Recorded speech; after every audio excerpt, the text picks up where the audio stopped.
এইবার ঈদ একটু ব্যতিক্রমী, এবার সব দিক দিয়ে ভালো ছিল ঈদ। আপনারা দেখবেন পুরো এক মাস আপনাদের দ্রব্যমূল্যের মোটামুটি সব ব্যাপারে একটু সহনীয় ছিল, এবং ঈদের বাজারে দেখবেন আপনার বাজার মোটামুটি সে ছিল, খুব কোনো টেনশন ছিল না। অনেক সময় বাজারে দেখা যায় এই বাজারের চিন্তায় ওই বাজারের চিন্তায়, এটা মোটামুটি এবার কিন্তু শৃঙ্খলা ছিল এর আগের মতো। কিছু যে ঘটনা ঘটেছে বাট এটা উল্লেখযোগ্য কিছু না। আর সবচেয়ে বড় হলো ঈদের যাত্রাটা, একটা হলো বড় একটু বন্ধ চলে গেছে, তাছাড়াও কিন্তু রেল সেটা সব মোটামুটি কিন্তু মনিটর করে। আপনারা দেখবেন সব রেলওয়ে মন্ত্রীরা এবং বিভিন্ন অফিসিয়ালরা এবং ডিস্ট্রিক্ট লেভেলে ডিসি ট্রেনও তারাও কিন্তু মনিটর করেছে, বাজার মনিটর করেছে, যাত্রীদের সেবা। অতএব আমি বলবো যে সার্বিকভাবে এসে আর একটা ভালো কতগুলি নিউজ, আমাদের রেমিটেন্স আসছে অনেক বেশি, এবার 3 বিলিয়নের মতো। তারপরে আপনার ফরেন এক্সচেঞ্জ রিজার্ভটা একটু বেড়েছে।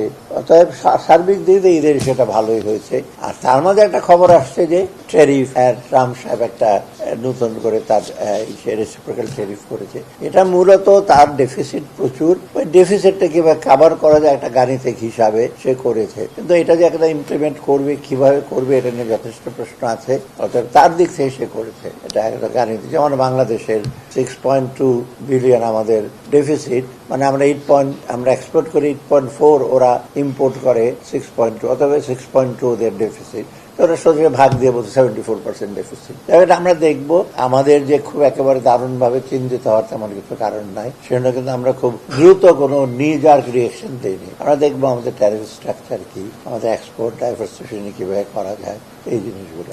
ওখান থেকে তো আমরা ইম্পোর্ট করি, এলএনজি ইম্পোর্ট করি, মেশিনারিজ ইম্পোর্ট করি, এইগুলো ছোটখাটো জিনিস। আর আমাদের এখান থেকে আমরা চিপস এক্সপোর্ট করি না, বা খুব সফিস্টিকেটেড জিনিস তো আমরা ওখানে এক্সপোর্ট করি না। ওটা ওদের একটা কনসার্ন ওদের উপরে, কারণ ওরা কম্পিটিটিভ, বিশেষ করে তাইওয়ান, চীন, ওরা বেশি তৈরি করে ওরা। আমরা চেষ্টা করব অন্য অন্য প্রোডাক্ট আমাদের, এই তুলার ব্যাপার আছে, এলএনজি আমরা যদি বেশি আনতে পারি।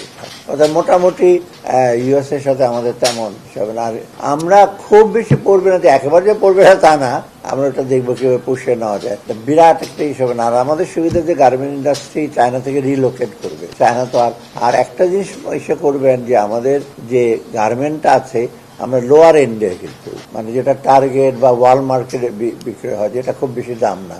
ইভেন যদি ট্যারিফ ওরা বেশি করে, খুব বেশি দাম এসে হবে না, যেটা আমি 2007-8 দেখেছি। আমাদের কিন্তু এক্সপোর্ট একেবারে এফেক্ট করেছে কারা?